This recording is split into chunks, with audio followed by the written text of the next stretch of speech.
हाय, कैलाश पर्वत का नाम सुना है? सुना ही होगा। कैलाश पर्वत अपने आप में तो है ही बहुत मिस्टीरियस, मगर सिर्फ वो मिस्टीरियस नहीं है, उसका जो प्लेसमेंट है ना ऑन अर्थ, वो भी कमाल की जगह। The mystery of its placement is also amazing. Kailash पर्वत को एक्सिस मुंडी ऑफ अर्थ भी बोलते हैं और कैलाश पर्वत नॉर्थ पोल से 6,666 किलोमीटर दूर और साउथ पोल से 6,666 मल्टीप्लाइड बाई 2 किलोमीटर दूर। आप समझ रहे हैं? इत्तेफाक नहीं है। This is just not a coincidence, at least I believe that. Hi, my name is Akshat Gupta. I am a full-time house husband and a part-time author. I've written this book called The Hidden Hindu. It is a fiction trilogy. Today we are going to talk about 9 mysterious places in India.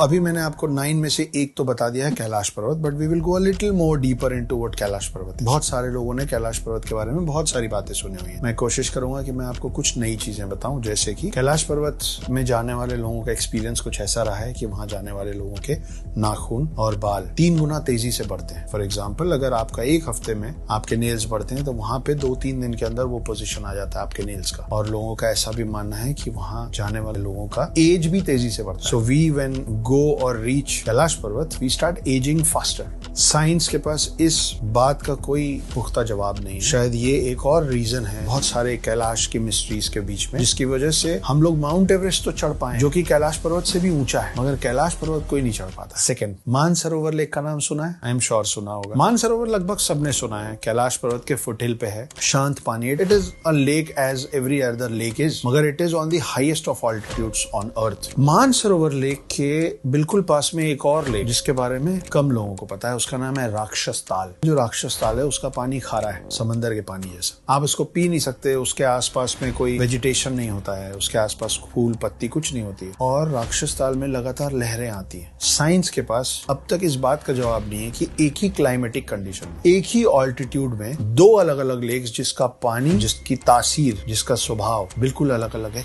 क्यों और कैसे नहीं पता। थोड़ा सा नीचे उतरते हैं। उत्तराखंड बहुत खूबसूरत जगह है, बहुत सारी अच्छी जगह है। नैनीताल उत्तराखंड में पड़ता है, मगर एक कमाल की मिस्टीरियस जगह है जिसको कहते हैं रूपकुंड। रूपकुंड का पानी जब सूखता है ना, तो वहां से बहुत सारे इंसानों के कंकाल निकलते हैं, human bones, human skeleton bones, and which is why this lake is also called the lake of skeletons. कई लोग एक फिक्स टाइम में वहां पूजा करने भी जाते हैं, मगर साइंस के पास इस बात का जवाब अब तक नहीं है कि उतने सारे ह्यूमन स्केलेटन बोन्स किसके हैं, कहां से आए, उतने सारे लोग वहां क्या करने गए थे, उनकी डेथ कैसे हुई, कितने साल पहले के वो बोन्स हैं, हमको पक्का अब तक नहीं पता है। इंडिया में उत्तराखंड और ये माउंटेन से निकल के हम चलते हैं राजस्थान। राजस्थान में एक गांव है जिसका नाम है कुलधारा। ये कुलधारा जो है, अब ये राजस्थान टूरिज्म के अंदर आता है, और अभी भी सांझ होने के बाद, अंधेरा होने के बाद, वहां पे लोगों का जाना घूमना अलाउड नहीं है। आपको पता है कुलधारा विलेज का दूसरा नाम क्या है? The village of ghosts. दोपहर में 2 बजे जाइए, सुबह 11 बजे जाइए, वहां अभी भी उस वक्त भी जाके घबराहट होती है, डर लगता है। एक पूरा बसा बसाया गाँव, उसमें रहने वाला हर शख्स, हर इंसान, हर चेहरा, सब एक रात में गायब हो गए, और हमें अभी तक नहीं पता कि एक पूरा गांव कहाँ चला गया। अब वहां सिर्फ खाली घर है। चलिए, रातों रात पूरा गांव वहां से उठ के चला गया होगा, तो राजस्थान जैसी जगह पे जब इतने सारे लोग वहां से निकले होंगे, पैरों के निशान छूटे होंगे, खाने की चीजें लेके गए होंगे, तैयारी से गए होंगे। कोई तैयारी से नहीं गया। लोगों ने खाना चढ़ाया था बनाने के लिए, जो सुबह जला हुआ मिला, जलता पकता खाना छोड़ के एक पूरा गाँव गायब हो। कैसे? नहीं पता। राजस्थान के पास एक खूबसूरत सा और स्टेट है गुजरात। हम बड़ी सारी कहानियां सुनते हैं ना, कृष्ण की द्वारका नगरी, और ज्यादातर लोग उसको माइथोलॉजी बोल के डिस्कार्ड कर देते। सबमर्ज द्वारका सच में मिला है, अभी भी शोध चल रहा है। लेकिन आप सोचिए कि एक पूरा शहर, आप इमेजिन कर सकते हैं कि मुंबई या गोवा जैसा एक पूरा शहर डूब जाए, पानी के कई फीट अंदर चला जाए। ये सच है। कृष्ण की नगरी द्वारका थी, और कृष्ण जी ने अर्जुन से कहा था कि ऐसा होने वाला है, तो वहाँ की सारी महिलाओं को, सारे बच्चों को बचाओ, वहां से ले जाओ अपने साथ। उनको सबको अर्जुन ले गए थे, और पूरी द्वारका नगरी डूब गई। उसके अवशेष अभी भी पानी में हैं, और पता नहीं कितनी मिस्ट्रीज उस पानी में, उस द्वारका नगरी के अंदर दबी हुई। We still need to find and discover those. कोने से अब चलते हैं इंडिया के बीच में, हिंदुस्तान का दिल देखो, मध्य प्रदेश। एमपी में अमरकंटक नाम का एक छोटा सा कस्बा है। बहुत मान्यता है उस जगह की,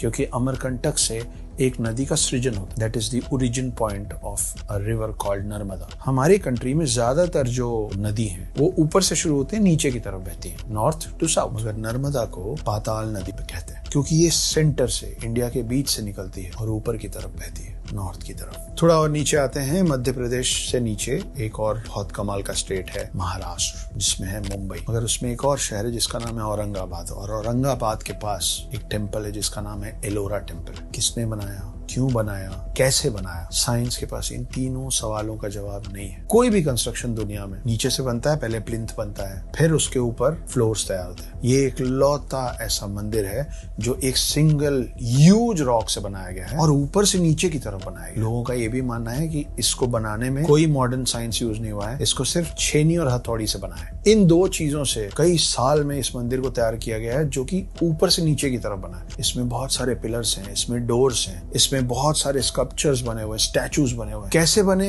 क्यों बने, कैसे बनाया गया, आज का मॉडर्न आर्किटेक्चर हमको आंसर नहीं कर पा। इस मंदिर को बनते समय जो रॉक्स निकले होंगे ना, वो it would be somewhere around 4 lakh ton, 4 lakh ton पत्थर उसमें से तोड़ के निकाले गए होंगे इस मंदिर को शेप देने। पर इस मंदिर के कई किलोमीटर के दायरे में ये 4 लाख टन पत्थर, जो इस पत्थर का अवशेष है, नहीं मिला। कहाँ गया नहीं पता। ये आज भी आर्किटेक्चर समझ नहीं पा रहे हैं आर्किटेक्ट्स की इस मंदिर को कैसे बनाया गया है। मध्य प्रदेश हो गया, महाराष्ट्र हो गया, एक कमाल का मंदिर आता है डाउन साउथ, उसका नाम है वीरभद्र टेम्पल। वीरभद्र को टेम्पल ऑफ पिलर्स भी कहते हैं। इसमें बहुत सारे खंबे हैं, जिसमें से एक खास पिलर, वो पिलर जमीन टच नहीं करता, it is the hanging pillar inside the temple. इस मंदिर में पूजा करने का और अपनी इच्छा व्यक्त करने का तरीका यह है कि इस पिलर के नीचे से चुन्नी निकाली जाती है और अपनी इच्छा मानी जाती है। ये तो नॉर्मल है। एबनॉर्मल ये है कि कई बार इस चीज को अलग अलग एराज में समझने की कोशिश की गई कि ये तो लटका हुआ पिलर है, तो एक काम करते हैं, इसको हटा दें। ये पिलर मंदिर को सपोर्ट नहीं कर रहा है, लेकिन अगर आप इस पिलर को हटाने जाते हैं तो इसके रूफ में क्रैक्स पड़ने लग जाते हैं। माने ये कि अगर इस हैंगिंग पिलर को इस मंदिर से हटाया गया तो ये मंदिर कोलैप्स हो सकता है। ये हैंगिंग पिलर का क्या सीन है, ये कैसे हुआ? जब ये सपोर्ट नहीं कर रहा है तो इसको हटाने से मंदिर क्यों कोलैप्स हो सकता है? आर्किटेक्ट्स के पास,